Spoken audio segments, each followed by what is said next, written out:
Friends, ಇವಾಗ ನಾವು ಬಂದಿದ್ದೀವಿ ಮೇಲ್ಕೋಟೆಯ ಧನುಷ್ ಕೋಟಿ. ಇಲ್ಲೂ ಕೂಡ ಮೆಟ್ಲಿದೆ. ಇದೇನಪ್ಪ, ಎಲ್ಲ ಕಡೆ ಬರೀ ಬೆಟ್ಟನೇ ಇದೆ. ಫ್ರೆಂಡ್ಸ್, ಇದು ಧನುಷ್ ಕೋಟಿ ಅಂತ ಅಂದರೆ ರಾಮ ಲಕ್ಷ್ಮಣ ಅವರು ವನವಾಸದ ಸಮಯದಲ್ಲಿ ಈ ಮಾರ್ಗವಾಗಿ ಬರಬೇಕಾದ್ರೆ ಗಂಧವನ್ನು ಹಾಕೊಳ್ಳೋ ಸಮಯದಲ್ಲಿ ನೀರು ಸಿಗಲಿಲ್ವಂತೆ ಅವ್ರಿಗೆ.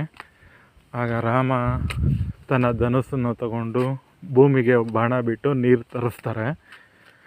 ಅದರಿಂದ ಈ ಪ್ಲೇಸು ಧನುಷ್ ಕೋಟಿ ಅಂತ ಹೆಸರು ಬಂದಿದೆ ಅಂತ ಪುರಾಣದಲ್ಲಿದೆ. ಆದರೆ ವೈಜ್ಞಾನಿಕವಾಗಿ ಅಂತರ್ಜಲ ಮಟ್ಟ ಜಾಸ್ತಿ ಇದ್ದಾಗ ತಾನೇ ಬರುತ್ತೆ ಅಂಥೇಳಿ ಸುಮಾರು ಇದೆ.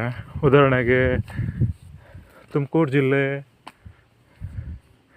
ದೇವರಾಯನ ದುರ್ಗದ ಹತ್ರ ನಾಮುಚ್ಚಿಲ್ಮೆ ಅಂತ ಇದೆ. ನೀವು ಆ ಕಡೆ ಏನಾರು ಹೋದಾಗ ಗಮನಿಸ್ಬೋದು. ಅಲ್ಲೂ ಅಷ್ಟೇ ಬಂಡೆಯಿಂದ ನೀರು ಬರ್ತಾನೆ ಇರುತ್ತೆ.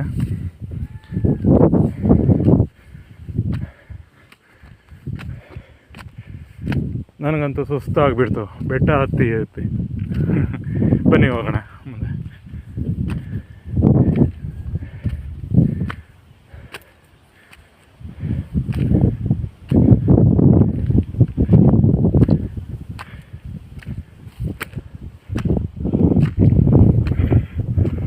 ನೋಡಿ, ಹಸಿರಿದೆ.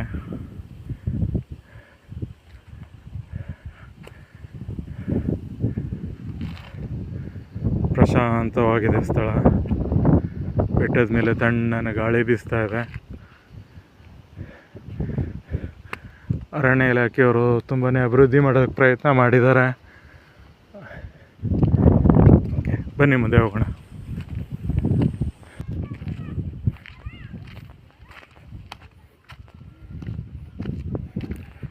ನೋಡಿ ಫ್ರೆಂಡ್ಸ್, ಹೇಗಿದೆ ಬಂಡೆ.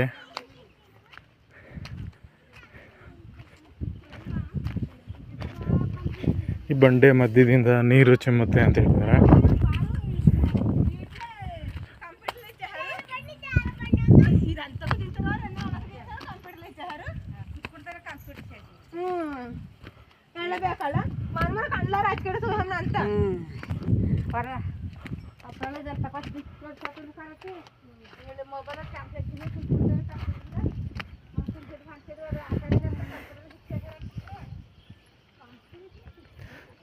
ಇದೆ ನೋಡಿ, ಅದು ನೀರು ಚಿಮ್ಮದ ಜಾಗ.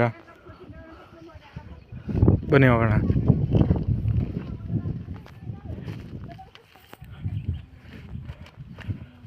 ಬೆಟ್ಟ ಕಿರಿದಾಗಿದೆ ರಸ್ತೆ.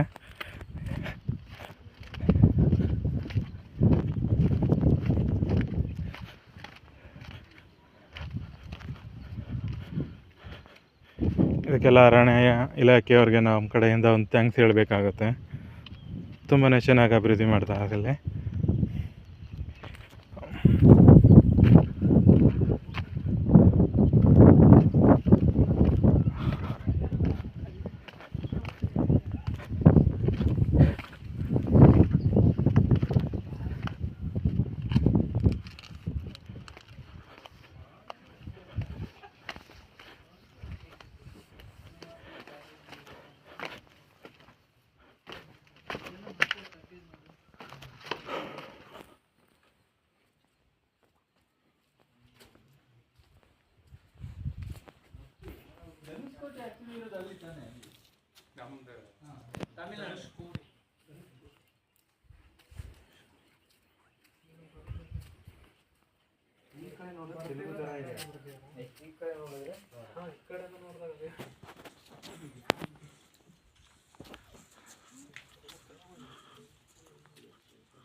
ಚೆನ್ನಾಗಿಲ್ಲ ಯಾರು ಅಂತಂದ್ರೆ ಅವ್ರು ಸರಿ ಇಲ್ಲಿ ಜನ ಇಲ್ಲ ಜಾಸ್ತಿ ಇರಲಿಕ್ಕೆ.